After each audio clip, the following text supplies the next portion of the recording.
लाडकी बहीण योजनेच्या केवायसीचा नियम बदलला आहे। आता ज्या बहिणींनी केवायसी केली त्यांचे पैसे बंद होणार। लाडकी बहीण योजनेच्या केवायसी संदर्भात काल झालेल्या मंत्रिमंडळाच्या बैठकीत एक मोठा निर्णय घेण्यात आला, ज्यामुळे आता ज्या बहिणींनी केवायसी केली त्यांना आता पुन्हा एकदा केवायसी करावं लागणार, अन्यथा त्यांचे पैसे बंद होणार। आता ज्या बहिणींनी केवायसी केलेली आहे किंवा ज्यांची करायची राहिलेली आहे अशा सर्व बहिणींसाठी केवायसीचा हा नवा नियम लागू होणार आहे। काल रात्री झालेल्या मंत्रिमंडळाच्या बैठकीत मुख्यमंत्र्यांनी सांगितलं, आतापर्यंत 1,10,00,000 महिलांनी केवायसी केलेली असून 40 लाख महिलांची केवायसी ही फक्त 90% पूर्ण झालेली आहे। पण या 1.5 कोटी महिलांमध्ये 80% महिलांनी केवायसी करताना 2 चुका केलेल्या आहेत। आता जरी तुम्ही केवायसी केली असेल पण या 2 चुका जर तुम्ही केलेल्या असतील तर तुमचे पैसे बंद होणार। त्यामुळेच तुम्हाला आता पुन्हा एकदा केवायसी करावं लागणार। ऑक्टोबरच्या हप्त्याचं वितरण सुरू झालेलं आहे। बऱ्याचशा महिलांना पैशांचं वितरण होत असतानाच काल अचानक मंत्रिमंडळाच्या बैठकीत केवायसीचा नवा नियम लागू केला आहे, ज्यामुळे ऑक्टोबरच्या हप्त्याचं वितरण थांबवलेलं आहे, ज्यामुळे बऱ्याचशा महिलांना अजूनही ऑक्टोबरच्या हप्त्याचा मेसेज आलेला नाहीये। पहा, तुम्हाला जरी ऑक्टोबरचे पैसे मिळाले असतील, तुम्ही केवायसी जरी केली असेल, तुम्हाला वाटत असेल तुमचे पैसे इथून पुढे कायम चालू राहतील, तर पहा, सरकारने कालच्या बैठकीमध्ये नोव्हेंबरच्या हप्त्या वितरणाविषयी महत्त्वाची सूचना दिलेली आहे। पुढे जिल्हा परिषदेच्या निवडणुका येत आहेत, आचारसंहिता लागणार, जानेवारीपर्यंत आचारसंहिता राहणार, त्यामुळे नोव्हेंबरचा हप्ता देखील लगेच जमा करण्याचा निर्णय सरकारने घेतला। पण बहिणींच्या केवायसीचा नियम बदलल्यामुळे आता ज्या बहिणींनी केवायसी केली असेल पण त्यात या 2 चुका जर सापडल्या तर त्यांना पुन्हा एकदा केवायसी करावी लागणार। जर त्यांनी केवायसी केली नाही तर त्याला नोव्हेंबरचा हप्ता येणारच नाही, पण पुढचे सगळे पैसे बंद होणार। मंत्रिमंडळाच्या बैठकीत केवायसीच्या मुद्द्यावर अतिशय महत्त्वपूर्ण चर्चा झाली आणि या चर्चेमध्ये एक अंतिम तारीख जाहीर करण्यात आली, 18 नोव्हेंबर। 18 नोव्हेंबर पूर्वी ज्या बहिणींनी केवायसी केली नाहीये किंवा ज्यांनी केलेली आहे त्यांना देखील पुन्हा एकदा केवायसी करावी लागणार। जर या 2 चुका केल्या असतील तर तुमची केवायसी रद्द होणार। केवायसी केली जरी असेल तरी तुम्हाला पैसे मिळणार नाही। आणि एवढंच नाही, आदिती तटकरे मॅडम यांनी देखील सांगितलं की 1.5 कोटी महिलांनी केवायसी केलेली आहे, त्यात केवायसी मध्ये अशा काही गोष्टी आढळून आल्या की ज्यामुळे आता लाडक्या बहिणींचे पैसे वसूल होणार। नुसते पैसे बंद होणार नाही तर मागचे मिळालेले सगळेच्या सगळे पैसे त्यांच्याकडून वापस घेतले जाणार। एक सगळ्यात मोठी अर्जंट सूचना लाडक्या बहिणींसाठी आता सरकारकडून देण्यात आली। केवायसीच्या संदर्भात नवा नियम लागू केलाय। ज्या लाडक्या बहिणींनी केवायसी केली असेल तर त्याच्यात ही जर चूक सापडली तर त्यांचे पैसे बंद होणार, त्यांना पुन्हा केवायसी करावे लागणार, कारण की या 2 चुका 80% महिलांनी केलेल्या आहेत। त्यामुळे तुम्ही लक्षपूर्वक पहा, तुम्ही केवायसी केली जरी असेल किंवा करायची राहिली जरी असेल तर या 2 चुका जर तुम्ही केल्या असतील तर तुम्हाला पुन्हा एकदा केवायसी करावे लागणार। आणि एवढंच नाही तर या 2 चुकांमुळे तुमचे मागचे जमा झालेले पैसे देखील वसूल केले जाऊ शकतात। त्यामुळे अतिशय महत्त्वाची सूचना आता देण्यात आली आहे। जर खरंच तुम्हाला तुमचा लाभ इथून पुढे सुरू ठेवायचा असेल, ऑक्टोबरचा हप्ता मिळाला नसेल, तो जर तुमच्या खात्यात मिळवायचा असेल, जर नोव्हेंबरचा हप्ता तुमच्या खात्यात मिळवायचा असेल तर अतिशय महत्त्वाची सूचना आहे। पहा, 80% महिलांची केवायसी करताना 2 चुका केलेल्या आहेत। त्या कोणत्या चुका आहेत? जर केवायसी केली नसेल तर होऊ द्यायच्या नसतील तर नेमकं काय करायचं, काय सगळी महत्त्वाची माहिती तुम्हाला व्हिडिओमध्ये देणार आहे। पहा, तुमचं भवितव्य ठरवणारा हा व्हिडिओ असणार आहे, कारण की ही केवायसीची प्रक्रिया आता अतिशय कडक करण्याचा निर्णय सरकारनं काल रात्रीच घेतला असल्यामुळे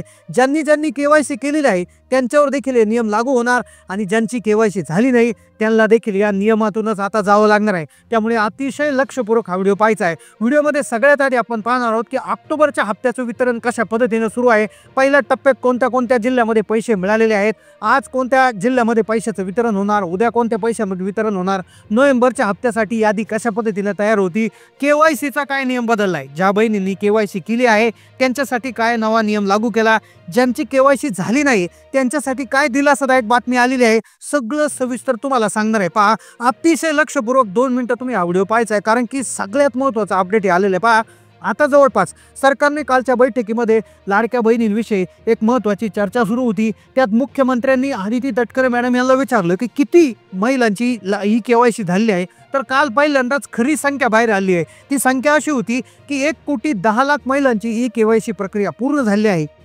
1,10,00,000 महिला अशा आहेत की ज्यामध्ये सर्व महिलांची केवायसी झालेली नाही, तर त्यातल्या 40 लाख महिला अशा आहे की ज्यांनी 90% प्रक्रिया पूर्ण केली आहे। म्हणजे जवळपास 1.5 कोटीच्या आसपास महिला अशा आहेत की ज्यांनी केवायसी करण्याचा प्रयत्न केला आहे, ज्यापैकी 1,10,00,000 महिलांची पूर्ण झाली। पण लक्षात घ्या, मुख्यमंत्र्यांनी परत तो जो नियम सांगितला होता त्या नियमाअंतर्गत पुन्हा एकदा हे सगळे खाते चेक झाले आणि चेक झाल्यानंतर लक्षात आलं की यातल्या 80% महिलांनी KYC करताना फार घाई केली आहे, गडबड केली आहे, 2 चुका त्यांनी केल्या आहे. मग या चुकांमुळे या लाडक्या बहिणींचे पैसे वसूल करा, मागचे पैसे जमा करून घ्या असं देखील आता सांगण्यात आलं आहे. त्यातल्या त्यात ऑक्टोबरच्या हप्त्याविषयी चर्चा झाली. आता सगळं सविस्तर तुम्हाला सांगतो. ऑक्टोबरचा हप्ता जो आहे तो कालपासून सुरू झाला आहे.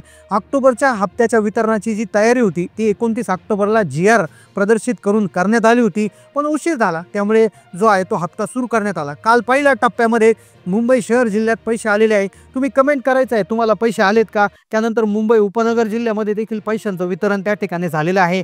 त्यानंतर पहिल्या टप्प्यामध्ये ऑक्टोबरचं जर बघायला गेलं तर जर आपण काल बघितलं तर नाशिक जिल्ह्यामध्ये पैशांचं वितरण झाले, पुणे जिल्ह्यामध्ये झाले, छत्रपती संभाजीनगरमध्ये झाले, सोलापूरमध्ये, सांगली, सातारामध्ये देखील वितरण त्या ठिकाणी झालेलं आहे. आता हे झालं ऑक्टोबरच्या हप्त्याचं वितरण. आता उर्वरित जे जिल्हे आहे तर त्याच्यामध्ये ऑक्टोबरच्या हप्त्याचं वितरण आता होणार, पण त्यातल्यात नोव्हेंबरची ही खुशखबर आलेली आहे. पण खुशखबर ऐकून घेण्याआधी KYCचा नवा नियम पहा, कारण की पहा KYC जरी केली असेल, बाकीच्या महिलांना ऑक्टोबरचे काल हप्ते जमा झाले, तुम्हाला का आले नाही. कदाचित KYC मध्ये तुमची ही चूक झालेली असेल, तर मग ती चूक नेमकं कोणती, का तुम्हाला पुन्हा एकदा KYC करावं लागणार. ज्यांची KYC झाली नाही त्यांच्यासाठी काय दिलासादायक बातमी आली तर पहा, मुख्यमंत्री लाडकी बहीण योजनेअंतर्गत सगळ्यांना KYC करायची आहे, हे बंधनकारक सरकारनं केलेले आहे. ज्याच्यासाठी जी अट ही 18 नोव्हेंबर देण्यात आली होती. सप्टेंबरमध्ये सांगण्यात आलं होतं, 18 नोव्हेंबर ही लास्ट मुदत देण्यात आली होती. मग सरकारने काय केलं, काल एक महत्त्वाचा निर्णय घेतला. तो निर्णय कोणासाठी होता, की अशा महिला आहे की ज्या विधवा आहेत किंवा ज्या महिला विवाहित होत्या पण त्यांच्या पतीचं निधन झालेलं आहे, किंवा अशा काही महिला आहेत ज्या अविवाहित आहेत पण त्यांच्या वडिलांचं निधन झालेलं आहे, किंवा अशा महिला आहेत की ज्या पहिल्यापासूनच अनाथ आहे किंवा निराधार महिला आहेत. तर अशा महिलांचा प्रॉब्लेम याच्यामध्ये एक होत होता की KYC मध्ये वडिलांचं किंवा पतीचा आधार नंबर द्यावा लागायचा आणि त्या आधार नंबरचा OTP तिथं द्यावा लागायचा. पण आता ही अट सरकारनं शिथिल केली आहे. लक्षात घ्या, ही अट शिथिल केली आहे. खरं तर ही आनंदाची बातमी आहे. ही आता महिला बालविकास विभागाने दिली. तर मग यांनी कोणाचा आधार नंबर द्यायचा, तर कुठल्या तरी नातेवाईकाचा द्यायचा, म्हणजे चुलत्याचा द्यायचा, काकाचा द्यायचा किंवा कुणाचाही मामाचा द्यायचा, म्हणजे कुठल्या तरी किंवा आईचा देऊ शकता, कुठल्या तरी नातेवाईकाचा आधार कार्ड जोडण्याची मुभा देण्यात आली. आता तुम्ही म्हणाल ही तर आनंदाची बातमी आहे, पण ही आनंदाची बातमी जरी असली तरी ज्या महिलांनी KYC घाईगडबडीत केली त्यांनी ही चूक केली होती.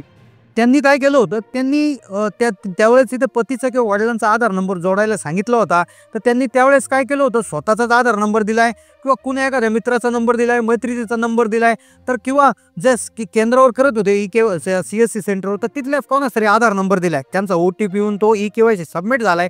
पण आता असं चालणार नाही. तुमच्या रक्ताच्या नात्यातील नातेवाईकांचा, जो जवळचा नातेवाईक म्हणजे वडील नसेल तर चुलते, जर पती नसेल तर आईचा, किंवा अशा प्रकारचे यांचे आधार नंबर द्यायचे होते.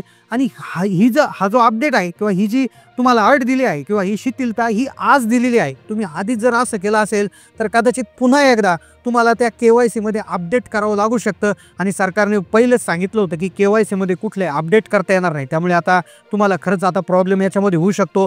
बऱ्याचशा महिलांना OTP आला नव्हता, बऱ्याचशा महिलांची KYC पूर्ण झाली होती पण KYC सक्सेसफुली कंप्लीटेड अशा प्रकारचा मेसेज आला नव्हता. तर आता सगळ्या महिलांनी पुन्हा एकदा जाऊन चेक करायचं आहे. तुमच्या जवळच्या CSC केंद्रात किंवा कुठेही जाऊन एका ठिकाणी चेक करू शकता, किंवा मोबाईलवर देखील तुम्ही तुमच्या ladkibain.maharashtra.gov.in या पोर्टलला भेट देऊन पुन्हा एकदा तुमची KYC अगदी सक्सेसफुली कंप्लीटेड आहे का, यशस्वीपणे झाले आहे का, हे एकदा चेक करून घ्यायचं आहे. कारण की आता चुकीला त्या ठिकाणी माफी नाही आहे. कुठल्याही प्रकारे तुमची जर चूक असेल तर कुठल्याही प्रकारे तुमचे पैसे इथून पुढे येणार नाही. आणि सगळ्यात महत्त्वाची गोष्ट म्हणजे नोव्हेंबरचा हप्ता आचारसंहितेमुळे सरकार आधीच टाकण्याचा विचार करत आहे. त्यामुळे तुम्ही ही KYC पुन्हा एकदा रिचेक करा. काही प्रॉब्लेम झाला होता का, आधार नंबर बरोबर टाकले होते का, OTP आला होता का, सक्सेसफुली झालं होतं का, हे सगळं एकदा चेक करायचं आहे. अन्यथा ही KYC करून देखील तुमचा लाभ त्या ठिकाणी बंद होऊ शकतो. त्यामुळे ही KYC तुम्ही केली होती का, सक्सेसफुली कंप्लीटेड आली होती का, ऑक्टोबरचा हप्ता तुम्हाला मिळाला का, नक्की कमेंटच्या माध्यमातून कळवायचं आहे. चॅनलला नवीन असाल तर सबस्क्राईब करा आणि जास्तीत जास्त माता बहिणीला हा व्हिडिओ शेअर करायला विसरू नका. धन्यवाद.